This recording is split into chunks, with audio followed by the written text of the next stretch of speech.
The Eid al-Fitr holiday, marking the end of the Islamic holy month of Ramadan, was celebrated by Muslims on Wednesday with family reunions, new clothes, and sweet treats.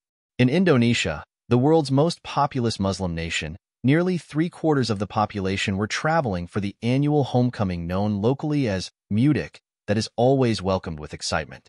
Mudik is not just an annual ritual or tradition for us, said civil servant Rido Alfian, who lives in the Jakarta area and was traveling to Lampung province at the southern tip of Sumatra Island. This is a right moment to reconnect, like recharging energy that has been drained almost a year away from home.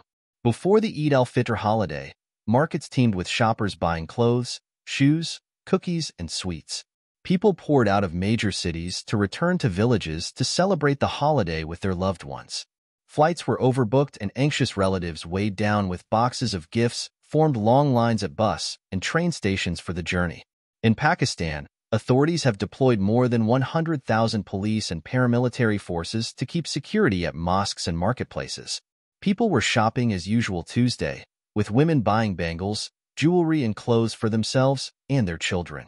The Indonesian Chamber of Commerce and Industry said the financial turnover during the Eid holiday this year will reach nearly $10 billion and cross sectors including retail, transit, and tourism. For Irini Dwi, a mother of two, Eid al-Fitr is a day of victory from economic difficulties during Ramadan. Eventually, I'm happy and celebrating Eid holiday despite surge of food prices, she said. Former Vice President Yusuf Kalla was among Jakarta residents offering prayers at the Al-Azhar Mosque yard. Let's celebrate Eid al-Fitr as a day of victory from many difficulties. Of course, there are many social problems during fasting month of Ramadan, but we can overcome it with faith and piety, Kalla said.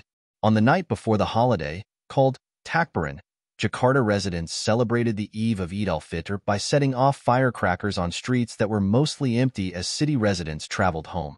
On Wednesday morning, Muslims joined communal prayers shoulder to shoulder on the streets and inside mosques. Jakarta's Istiqlal Grand Mosque, the largest in Southeast Asia, was flooded with devotees offering the morning prayers. Preachers in their sermons called on people to pray for Muslims in Gaza who were suffering after 6 months of war.